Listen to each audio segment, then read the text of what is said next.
अस्सलामुअलैकुम वीवर्स, कैसे हैं? उम्मीद करता हूँ तमाम वीवर्स खैरियत से होंगे। मलेशिया के शहर कुआलालंपुर से तमाम वीवर्स को खुशामदीद।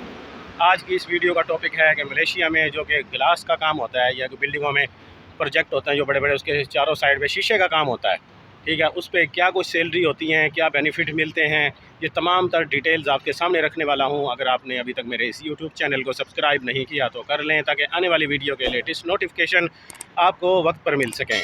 आइए इस मौजू पर तफसील से बात करते हैं कि मलेशिया में जो कि कंस्ट्रक्शन के फील्ड में ग्लास का काम होता है, शीशे का काम होता है, उसमें क्या सैलरियाँ हैं और क्या क्या बेनिफिट हैं। मलेशिया में मेरे काफ़ी दोस्त हैं जो कि जानने वाले हैं, काफ़ी टाइम से मैंने उनके साथ पहले काम भी किया था, अभी भी उनसे रबते हैं, लेकिन वो यही बताते हैं कि जब मैंने उनसे पूछा कि वो यही कह रहे हैं कि हेल्पर को नॉर्मली जो है कंस्ट्रक्शन में शीशे के काम में 80 रिंगट बेसिक मिल जाती है 8 घंटे की, यानी कि 80 रिंगट। और उसके अलावा ओवर टाइम अगर मिलता है तो वो यानी कि कोई कंपनी सिंगल दे रही होती है, कोई 1.5 यानी 1.5 दे रही होती है। और नॉर्मली जो काम की सिचुएशन ओवर टाइम लगता नहीं है, लगता है तो सिर्फ 2 घंटे। जब काम अरूज पर होता है तो 2 घंटे नहीं, सिर्फ फिर रात 10 बजे तक 5 घंटे और रात 12 बजे तक, या फिर नाइट टाइम भी लगती है कि सारी सारी रात काम होता है कि आप जल्दी काम ख़त्म करो। सिर्फ चंद घंटे रेस्ट के लिए दे दिए जाते हैं कि आप जैसे 2 बजे तक काम किया, फिर 6 से 7 बजे तक आप सो जाएँ, रेस्ट करें, 4 से 5 घंटे, फिर सुबह काम शुरू, फिर इस तरह होता है। लेकिन मौजूदा जो मसला यही है कि जिनसे मैंने रब्ता किया वो ख़ुद बता रहे थे कि यार हम खुद इस वक्त जॉबलेस हैं, हमारा पिछला काम ख़त्म हो गया, बॉस यही कह रहा है कि आप वेट करें, जैसे मैं अगला कोई काम पकड़ता हूँ या अगला काम फाइनल होता है, डीलें चल रही हैं, तो फिर आपको बुलाता हूँ। जॉब क्राइसिस चल रहा है इस वक्त, काफ़ी ज़्यादा लोग जो कि बेरोज़गारी का शिकार हैं, उनको खुद जॉब नहीं मिल रही है। जितनी भी मैं इन्फॉर्मेशन आपके साथ शेयर करता हूँ ये रियल होती हैं, ठीक है। लेकिन काफ़ी दोस्त सोचते होंगे कि जॉबें तो मिल नहीं रही, आप सैलरी और बेनिफिट बताते जा रहे हैं। भाई सैलरी और बेनिफिट ये उन्हीं लोगों के लिए जो जॉब कर रहे हैं, उनसे पूछ के ही मैं आपके साथ शेयर करता हूँ, ठीक है। जिनको जॉब नहीं मिल रही उनको तो साफ ज़ाहिर है सैलरी भी नहीं मिलेगी और बेनिफिट कहाँ से मिलेगा। जिनको जॉब मिल गई है या जो कर रहे हैं ऑलरेडी, तो उनकी डिटेल आपके सामने रखता हूँ। अगर आपको जॉब मिल जाती है तो आपको ये सैलरी मिल सकती है, ये बेनिफिट मिल सकते हैं। और उनको रूम जो है वो कंपनी देती है अक्सर, ठीक है, ज़्यादातर, क्योंकि काफ़ी बार होता है कि दूर दूर प्रोजेक्ट होते हैं, आसपास में नहीं होते, यानी जंगलों में या काफ़ी शहर में काफ़ी दूर, आप अपने घर पे वापस नहीं आ सकते, ठीक है। वहाँ फिर कंपनी रूम यानी कि किराए पे लेके आपको मकान दे देती है कि तमाम वर्कर उसमें रहें। वो आपको कंपनी की तरफ से फ्री मिल जाता है।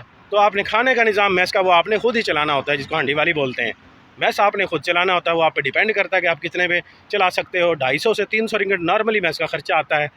तो ये मेरा आपसे शेयर करने का मकसद था आज की वीडियो में कि मलेशिया में ग्लास के वर्क में क्या सैलरी होती है, जो कि हेल्पर की मिनिमम 80 रिंगट होती है, ठीक है, जो बिल्कुल हेल्पर जिसको काम नहीं आता। और कारीगर की जो है वो कि 100 रिंगट से शुरू होती है, बेसिक 8 घंटे की 100 रिंगट। अगर उसको ओवर टाइम 1.5 मिल रहा है तो आप खुद डिवाइड कर लें, 12.5 रिंगट तकरीबन मिलता है अगर सिंगल है तो। अगर 1.5 है तो आप उसके हिसाब से लगा लें, 6.25 रिंगट और ऐड कर लें, यानी कि 18 या 18.5 रिंगट के लगभग उसको ऐसे ही मिलेगा पर घंटा। जबकि हेल्पर को अगर 10 रिंगट मिल रहा है तो 80 रिंगट बेसिक बनती है और 15 रिंगट हो जाएगा अगर 1.5 ओवर टाइम है तो। उस हिसाब से कुछ कंपनियां 15 दिन की सैलरियां देती हैं, यानी 22 से 23 तारीख को एक हफ्ता नीचे रखती हैं, क्योंकि वो कैलकुलेशन हिसाब किताब करके फिर आपको सैलरी देते हैं। कुछ 1 महीने की देती हैं तो वो 10 तारीख को दे देती हैं। कुछ 2-2 महीने की सैलरियाँ भी 3-3 महीने की भी चल रही हैं यहाँ पे। मसला ये है, जब काम ना हो तो फिर किसी भी तरीके से कि आगे चेक पास नहीं हो रहा, ये हो गया वो हो गया, मसले मसाइल होते हैं यकीनन कंपनियों में। लेकिन आप अपना वेरीफाई करके तसल्ली करके लगेगा इस कंपनी की तनख्वाह कितने दिन में है। ऐसे धोखे में ना आए कि आपको बताया जाए कि 15 दिन के बाद सैलरी मिलेगी, लेकिन वो मिले 3 महीने के बाद। इस तरह तो फिर सिस्टम नहीं चलता।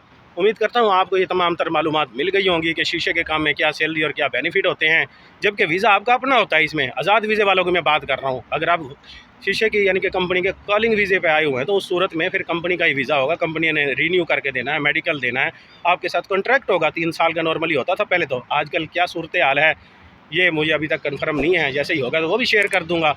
तो ये सिस्टम है सारा। फिर जो कॉलिंग वीज़े पे आने वालों की सैलरी कुछ कम होती है, उनकी 80 नहीं होती, फिर उनकी 50-55 के दरमियान होती है, क्योंकि उनको वो उन्हीं से यानी कि पैसे काट के कंपनी उन्हीं के ऊपर लगा देती है। उनका फ़ायदा ये होता है कि उनका काम ख़त्म नहीं होता, कहीं ना कहीं कंपनी उनको चलाती है, क्योंकि 3 साल का एग्रीमेंट है, कंपनी ने उनको पेमेंट करनी है, 3 साल की सैलरियाँ देनी है, उनसे काम लेना है। आज़ाद बंदों को निकाल देते हैं जब काम कम हो तो, लेकिन कंपनी के कॉलिंग पे आए हुए जो एग्रीमेंट वाले वर्कर हैं उनको निकालते नहीं हैं। कम से कम बंदे भी चाहिए तो उन्हीं को चलाते हैं कि ये हमारे पक्के वर्कर हैं। जब ज़्यादा ज़रूरत हो तो फिर आज़ाद वीज़े वालों को, शीशे का काम जो जानते हैं या ठेकेदार है उनको बुला लेते हैं। तो उम्मीद करता हूँ आपको ये टॉपिक समझ में आ गया होगा कि मलेशिया में क्या बेनिफिट और क्या सैलरी है शीशे के काम में, glass work in construction, helper और कारीगर की। अगर आप इसी तरह की मज़ीद इन्फॉर्मेशन और मलेशिया से रिलेटेड जॉब, सैलरी और वीज़ों की मालूमात चाहते हैं तो मेरे इस यूट्यूब चैनल को सब्सक्राइब करें, बेल आइकन को दबाएं, ताकि आने वाली वीडियो के लेटेस्ट नोटिफिकेशन आपको वक्त पर मिल सकें। मिलते हैं नेक्स्ट वीडियो में। अल्लाह हाफिज़।